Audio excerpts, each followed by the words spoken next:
Bonjour tout le monde, bienvenue à ma conférence et merci d'être parmi nous. Donc aujourd'hui, ma conférence va s'appeler Poils et griffes et en gros, je vais vous parler des mammifères. Alors on va commencer tout de suite avec le vif du sujet. Qu'est-ce qu'un mammifère? Donc pour commencer, les mammifères, ce sont des animaux vertébrés, c'est-à-dire qui ont une colonne vertébrale. Comme ici, j'ai une belle colonne vertébrale de cerf de Virginie. Donc en gros, c'est tous les animaux qui ont des os à l'intérieur du corps. Donc, les mammifères, les oiseaux, les poissons, etc. Les insectes, eux, ils ont plutôt un squelette à l'extérieur du corps, une espèce de carapace dure. Ensuite, les mammifères sont des animaux qui sont à sang chaud. Ça veut dire qu'ils vont être capables de contrôler eux-mêmes leur température corporelle. Donc, nous, notre température corporelle est toujours autour de 36-37 degrés, peu importe s'il fait moins 20 dehors à l'extérieur. Alors que les insectes, eux, quand il fait moins 20 dehors, il fait moins 20 en dedans. Donc, ça, c'est une caractéristique des mammifères. Ensuite, visuellement, comment on reconnaît un mammifère des autres animaux? Très facilement, ce sont les animaux qui sont couverts de poils. Donc, tous les mammifères ont des poils à un moment ou l'autre de leur vie. Donc, même les mammifères marins, comme les baleines, par exemple. C'est juste moins apparent. Il y a 3 types de poils généraux qu'on peut retrouver chez les mammifères. Il y a le duvet, qu'on appelle aussi le poil de bourre. Donc, en gros, c'est la partie qui est proche du corps de l'animal qui va l'aider à maintenir sa chaleur quand il fait froid. Il y a les poils de garde, qui sont les longs poils qui dépassent, qui donnent la couleur du pelage de l'animal. Donc, c'est lui qui va le protéger des blessures, des choses comme ça. Donc, de loin, ce qu'on voit, c'est le poil de garde. Et en terminant, vraiment important, il y a les vibrisses, qu'on appelle aussi les moustaches. Donc, ça, c'est des poils tactiles sensoriels. Donc, en gros, c'est ça. Et sinon, les mammifères, comme on peut un petit peu l'entendre dans leur nom, ce sont des animaux qui ont des glandes mammaires. Donc, c'est une stratégie de reproduction des mammifères. Les femelles vont allaiter leur bébé, donc vont donner du lait à leur bébé. C'est seulement les mammifères qui font ça. Donc, par rapport à ça, il y a 3 grandes stratégies au niveau des mammifères, 3 grands groupes. Il y a les placentaires. Donc, ça représente ceux qui, comme nous, donnent naissance à des petits déjà formés. Donc, la majorité des mammifères sont des placentaires. Il y a aussi les marsupiaux, qui sont les animaux qui vont naître vraiment très, très, très jeunes, quasiment au stade embryonnaire, et ils vont devoir grimper sur le ventre de leur maman pour entrer dans leur poche ventrale. Un animal qu'on connaît qui est très célèbre, qui est un marsupial, on peut penser au kangourou. Et en terminant, il y a le dernier groupe de mammifères qui est vraiment peu abondant, qui sont les monotrèmes. Donc, ça, c'est un mot qu'on n'entend pas souvent. En gros, ça représente les mammifères qui pondent des œufs. Parce que oui, il y a des mammifères qui pondent des œufs. Le plus connu, c'est certainement l'ornithorynque. Et par contre, il ne faut pas se tromper, les monotrèmes allaitent quand même leurs bébés, même s'ils pondent des œufs, d'accord? Donc, ce n'est pas des oiseaux, c'est vraiment des mammifères. Maintenant, je vais vous faire un petit peu le topo de quelles espèces de mammifères on a au Québec. Parce que nous, les Clubs 4H, on se focus vraiment sur les espèces indigènes, donc qui viennent d'ici. Donc, on va regarder un petit peu tout ça ensemble. Donc, pour commencer, les monotrèmes, donc ceux qui pondent les œufs, on n'en a pas au Québec. Donc, on ne va pas chercher plus loin pour ça. Les marsupiaux, par contre, on a une espèce de marsupial qui est l'opossum d'Amérique. Donc, l'opossum, c'est vraiment une espèce qui vit plus au sud, d'habitude, plus aux États-Unis, mais on en voit de plus en plus au Québec. Donc, eux, leurs bébés doivent aller se cacher dans la poche ventrale de leur mère. Ensuite, les placentaires. Ça, c'est la grande majorité des mammifères qu'on a au Québec. Donc, on estime environ 88 espèces. Donc, on va y aller un petit peu par famille. Je vais vous expliquer un peu toutes ces espèces-là. Alors, pour commencer, on va y aller avec les chiroptères, qui sont les chauves-souris. Donc, les chauves-souris, ce sont des mammifères. Elles ont du poil. Elles allaitent leur bébé. Et surtout, ce sont les seuls mammifères qui sont capables d'un vrai vol. Donc, ils vont vraiment battre des ailes. D'accord? Il n'y a aucun autre mammifère qui est capable de faire ça. On a 8 espèces de chauves-souris au Québec et allez pas vous imaginer que c'est des espèces qui vont aller boire votre sang. C'est vraiment toutes des espèces insectivores. Donc, ils vont manger surtout des moustiques, des papillons de nuit et des insectes qui volent le soir. Malheureusement, les chauves-souris sont en déclin parce qu'il y a une maladie qui est arrivée au Québec qui s'appelle le syndrome du museau blanc. C'est une maladie qui est ici depuis environ une dizaine d'années. Et ça tue les chauves-souris pendant leur hibernation en hiver. Et c'est très malheureux parce que, comme on l'a dit, c'est des animaux qui sont quand même vraiment utiles pour manger les insectes. Donc, ça, c'est en gros pour les chauves-souris. Il existe d'autres insectivores. Donc, le groupe des insectivores, ça comprend les taupes et les musaraignes. Donc, c'est des petits mammifères qui vont vraiment vivre surtout dans le sol. Donc, c'est quand même rare qu'on peut les observer. Ici, j'ai un exemple de... Ici, ça, c'est une grande musaraigne. C'est la plus grande espèce de musaraigne qu'on a au Québec. Mais la plupart sont beaucoup plus petites. Comme ici, par exemple, j'ai la musaraigne cendrée. donc beaucoup plus petite, et les deux sont des adultes. Donc, ça donne un petit peu une idée en termes de grosseur. Et ce qui est particulier des musaraignes, c'est qu'un peu comme les chauves-souris, que j'ai oublié de dire, ils vont se déplacer et chasser en utilisant l'écholocation, c'est-à-dire qu'ils vont émettre des sons qui vont se refléter sur les objets en mouvement ou non, et l'animal va avoir une idée de qu'est-ce qui se trouve devant lui. Donc, comme ils vivent dans le sol, dans le noir, ils ont une mauvaise vision, ils utilisent aussi l'écholocation, comme les chauves-souris. Et particulièrement aussi, ce qui est intéressant, c'est que les musaraignes, ils ont du venin, ils ont des glandes à venin dans la bouche. Donc, ça leur permet de capturer et de paralyser des proies vraiment grosses. Donc, une grande musaraigne peut manger quand même un petit lapin. Donc, c'est quand même assez impressionnant. Sinon, il y a le groupe qu'on appelle les lagomorphes. Ça sonne pas très commun comme nom, mais c'est des animaux que vous connaissez bien. Ce sont les lièvres et les lapins. On a souvent en idée que c'est des rongeurs, mais non, c'est pas le cas. Ils ne sont plus dans les rongeurs. Et la raison pourquoi, c'est que les rongeurs ont une paire d'incisives. J'ai mon petit crâne ici.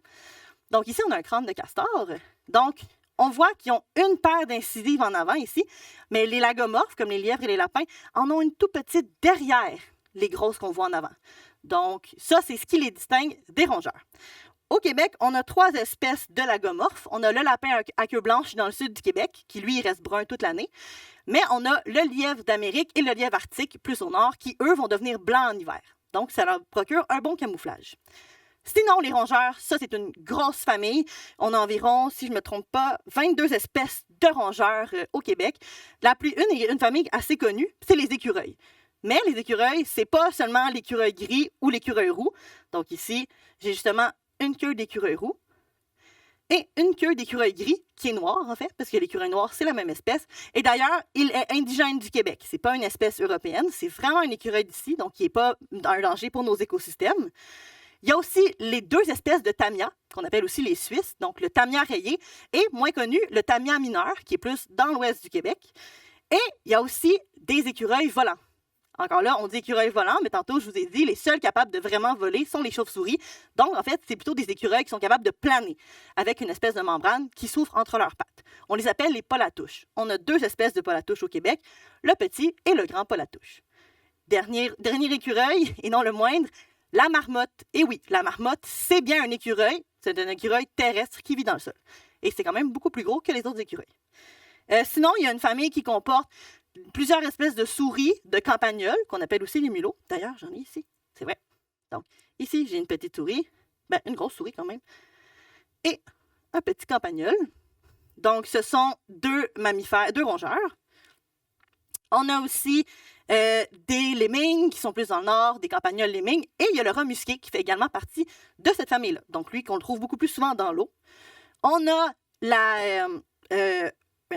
on a le castor, comme je vous ai montré tantôt avec son magnifique crâne ici, qui, lui, c'est vraiment le seul représentant de sa famille. Il y a une seule espèce de castor, c'est le castor du Canada. Il y a le porc-épic d'Amérique, qui est aussi toute seule de sa famille, donc qui est quand même facile à reconnaître avec ses pics sur le dos. Et pour terminer, il y a les souris sauteuses, que ça ne sont pas avec les autres espèces parce que ce qu'ils ont de spécial, c'est qu'ils ont des petites pattes qui leur permettent de faire des bonds et ils ont une longue queue. Donc, on a 2 espèces de souris sauteuses au Québec. Ensuite, on va changer de grosseur d'animal. On va aller voir les artiodactyles ou plus communément appelés les ongulés. Donc, en gros, ce sont les animaux à sabots. Donc ici, j'ai un moule d'une empreinte de cerf de Virginie. Donc, on a 3 espèces. Le cerf de Virginie, c'est celui qu'on appelle communément le chevreuil, mais en fait, c'est une erreur. Le chevreuil, c'est une espèce européenne. Nous, c'est bien le cerf de Virginie qu'on a au Québec.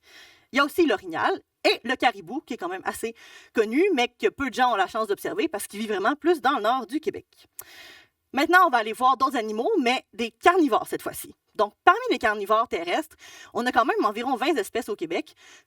Parmi les familles connues, on a les canidés. Donc, les canidés, c'est ceux qui comportent les renards, comme ici, j'ai une magnifique fourrure de renard roux, ici, qu'on voit vraiment quand même assez répandue au Québec.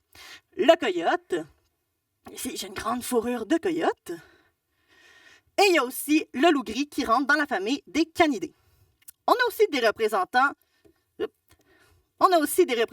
la famille des félins, c'est-à-dire on a le lynx du Canada, qui est plus dans la forêt boréale, le lynx roux, qui est une espèce plus des États-Unis, mais qui monte et qu'on voit de plus en plus souvent au Québec, et le cougar de l'Est. Le cougar de l'Est, lui, on n'est pas tellement sûr s'il en reste au Québec. Il y a comme un débat à savoir si ceux qu'on voit sont plutôt des individus qui se sont échappés ou s'il y a vraiment certains individus qui survivent encore.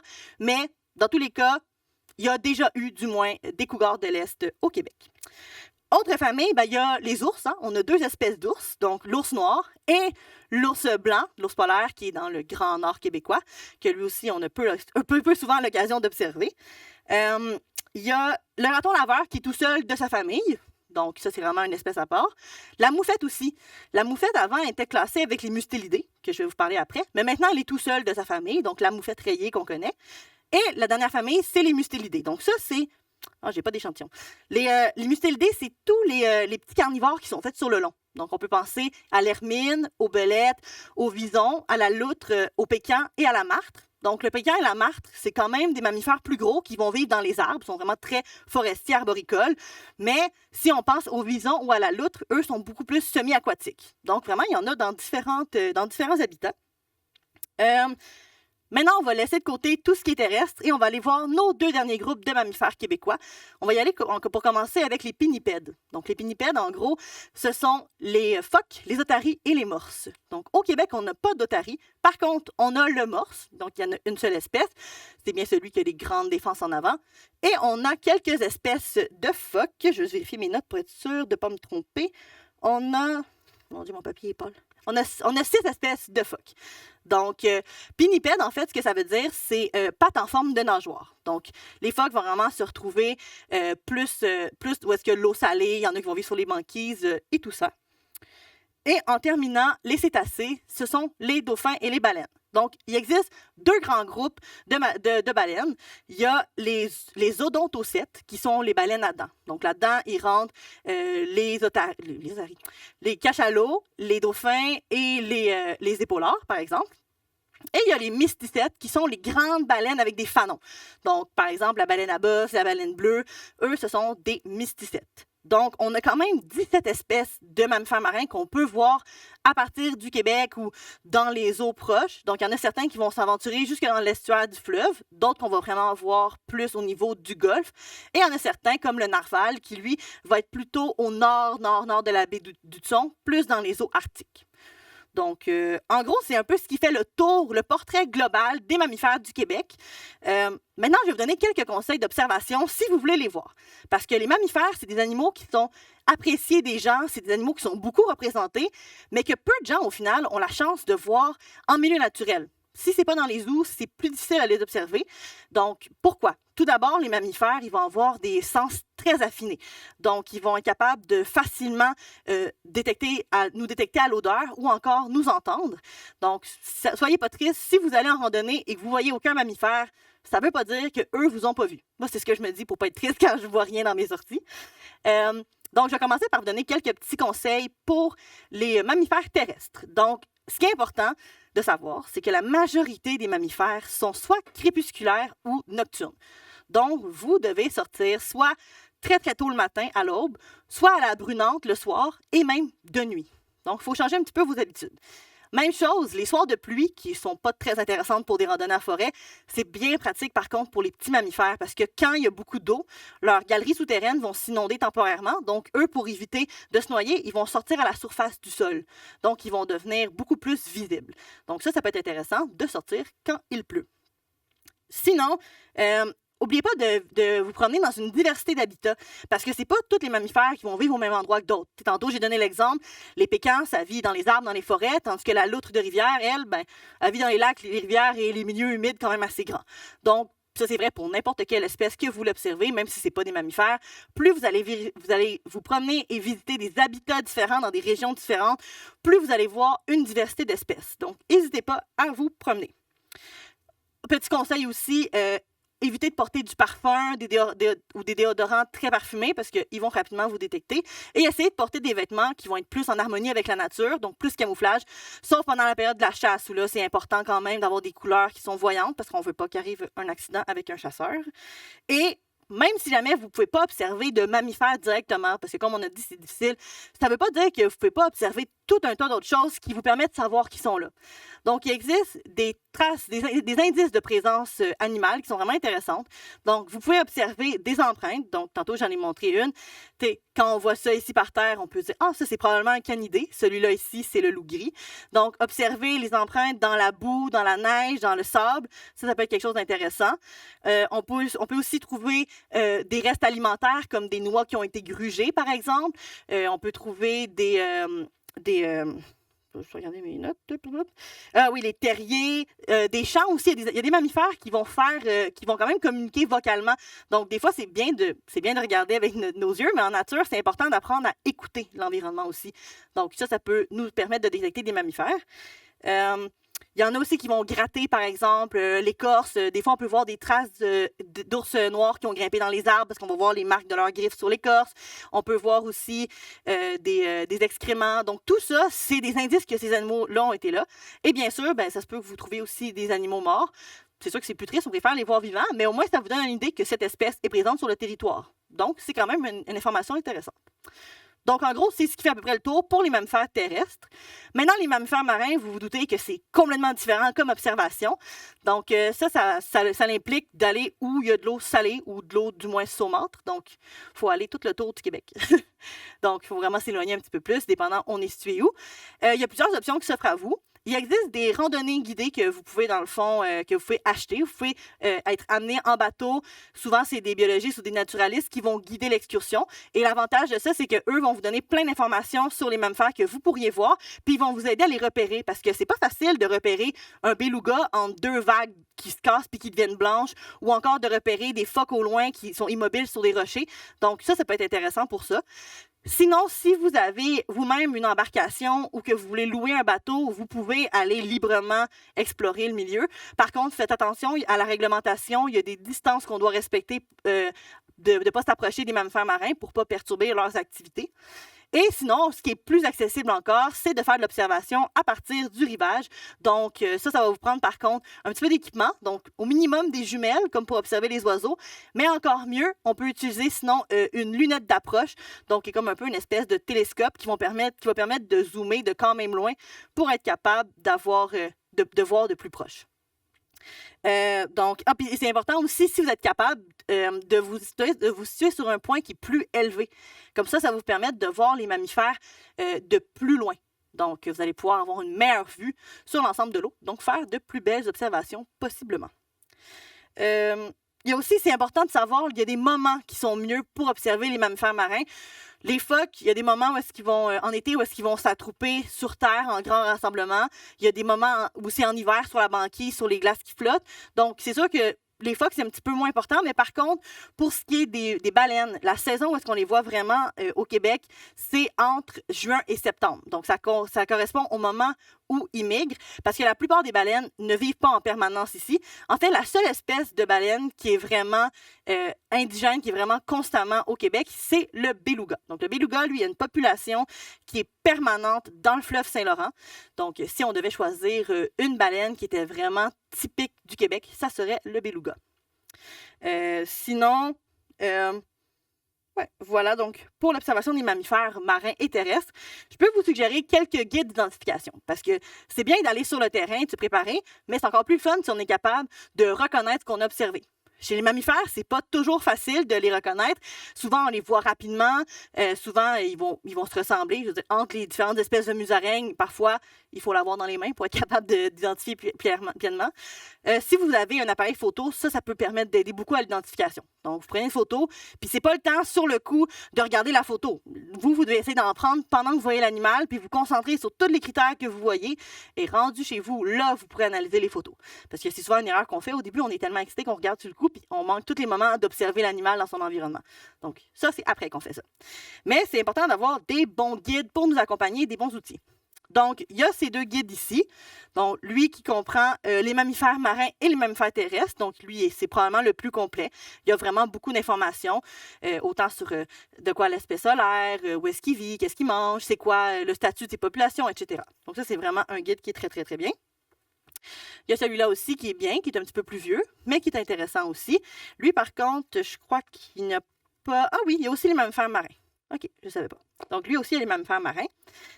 Pour ce qui est des traces, ben ça, c'est souvent, il va y avoir une petite planche couleur là, qui va donner une idée des traces dans les guides d'identification, mais pas tant que ça. Donc, si on veut vraiment identifier les empreintes d'animaux, il y a des guides exprès comme celui-là ici.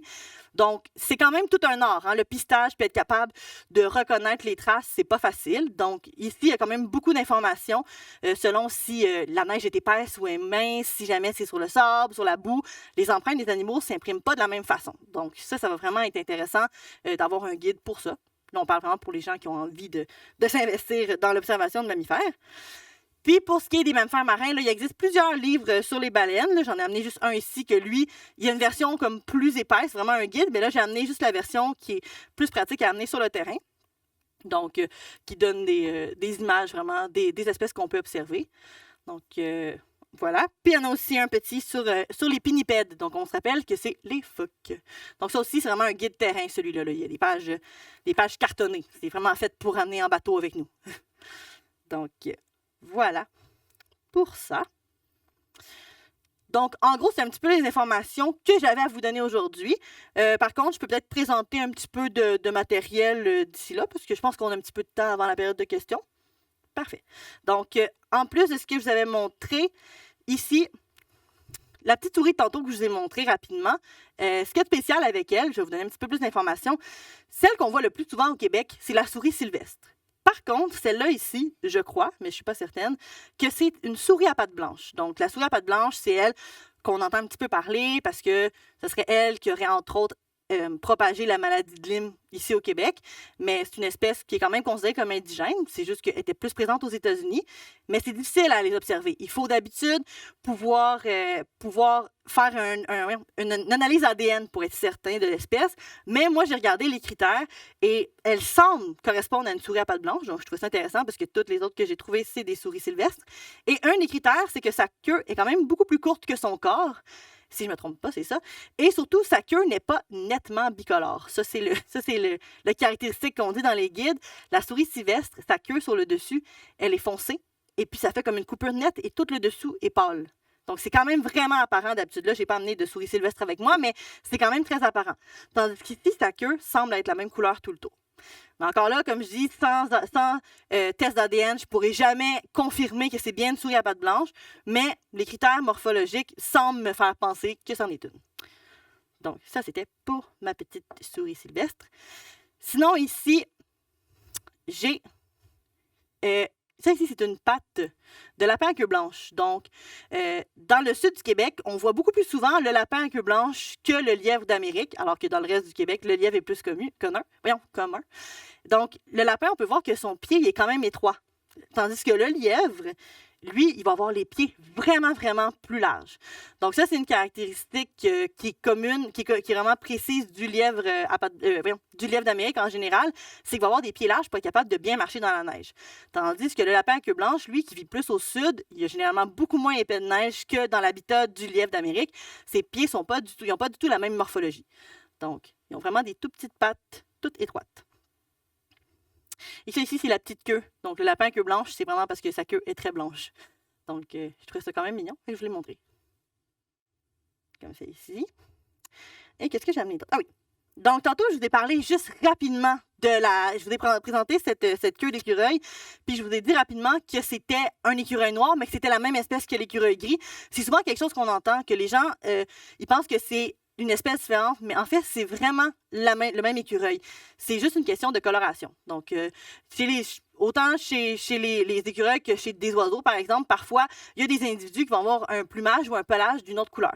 Donc, les écureuils gris, la majorité des individus, ils ont vraiment le pelage gris avec le ventre blanc qu'on connaît, mais il y en a certains qui vont être complètement noirs. On appelle ça le mélanisme, donc ils vont être tous noirs. Il y en a qui vont être blancs, il y en a qui vont être beiges, donc c'est beaucoup plus rare, mais c'est d'autres couleurs qu'on peut observer chez cet animal-là. Et contrairement à ce qu'on disait, j'entends souvent aussi comme mythe que l'écureuil gris, c'est une espèce européenne. Parce que souvent, les gens tombent sur des sites français qui disent que l'écureuil gris est envahissant et qui est nuisible à l'écureuil roux. Donc, j'entends beaucoup de gens qui disent « Non, l'écureuil gris, c'est mauvais, il faut les tuer, ils sont méchants avec l'écureuil roux. » En fait, pour démystifier un petit peu tout ça, c'est qu'en France, l'écureuil roux, c'est aussi une espèce française. Et que nous, ici, je ne sais pas pourquoi, mais notre espèce aussi s'appelle l'écureuil roux, alors que c'est pas du tout la même espèce. Donc ça, c'est une queue d'écureuil roux d'Amérique, donc du Québec. D'ailleurs, les Européens appellent l'écureuil roux du Québec l'écureuil de Hudson, sûrement à cause de son nom scientifique. Donc, éventuellement, il faudrait démystifier ça parce que ça mélange les gens. Et l'écureuil gris qui a été introduit en Europe est nuisible à l'écureuil roux français. Mais l'écureuil gris d'ici n'est pas nuisible à l'écureuil roux du Québec. Ils peuvent se croiser dans certains habitats, mais en général, l'écureuil roux, il va beaucoup plus au nord que l'écureuil gris. L'écureuil gris se voit beaucoup plus en ville ou dans les centres urbains. Et l'écureuil roux est beaucoup plus agressif, beaucoup plus caractériel que l'écureuil gris. Les écureuils gris, ils vont pas se chicaner longtemps qu'un écureuil roux, ils vont leur laisser la place. Donc, c'est un petit mythe que j'avais envie de démystifier, justement. Et peut-être dernier petit truc que je peux vous montrer ici. Donc, ça ici, c'est un magnifique crâne de coyote. Donc, on voit que c'est quand même un gros crâne. Et qu'est-ce qu'il y a de particulier au carnivore? Ben, c'est assez évident que cet animal-là, il mange de la viande quand on le voit vite comme ça. Entre autres, grâce à ses canines, qui sont très acérées. Et ils vont avoir aussi des molaires un peu réduites. Et il y a deux molaires sur le côté que, lorsqu'elles ferment, elles permettent de bien déchiqueter la viande. Donc, on appelle ça les carnassières. Donc, les groupes de mammifères ont évolué avec une dentition propre à leur alimentation. Donc, les insectivores, comme la musaraigne, ils n'ont pas du tout les mêmes dents que les canidés, par exemple, ou que les ruminants, les ongulés. Oups, je fais comme ça. Comme ici, j'avais une mâchoire de cerf de Virginie. Normalement, bon, là, il manque ces bouts de dents, mais normalement, on aurait eu ces petites incisives en avant, pas vraiment de canines, mais par contre, on voit que la portion des prémolaires et des molaires est importante. Parce qu'eux, ils vont manger carrément des feuilles avec des bouts de branches. Donc, eux doivent mâcher. Et c'est d'ailleurs un truc pour avoir une idée de l'âge de l'animal. Donc, quand on trouve une mâchoire comme ça, ou encore que des chasseurs prélèvent un cerf et qu'ils vont le faire enregistrer, on peut observer la dentition. Et quand on voit qu'il y a beaucoup de dentines exposées, la main est composée de... La main. Voyons. La dent est protégée par une couche d'émail qui est solide, mais ces animaux-là, à force de broyer des feuilles puis de constamment mâcher, ils finissent par user leur émail et ça expose la dentine, qui est la partie sensible dans la dent. Et selon la quantité de dentine qui est exposée, ça peut nous donner une idée de l'âge de l'animal. Donc, celui-là, on avait estimé qu'il avait environ 4 ans et demi, ce cerf-là, quand il est mort. Donc, ça, c'était un adulte. Donc, ça, c'était un petit truc qui est intéressant. Donc, chez les arbres, on compte le nombre d'anneaux de croissance dans une tranche pour avoir une idée de l'âge de l'arbre. Ben, chez les ongulés, on peut regarder l'évolution de leurs dents. Donc, c'est quand même intéressant. Alors voilà, c'est ce que j'avais à vous présenter comme matériel que j'avais amené avec moi.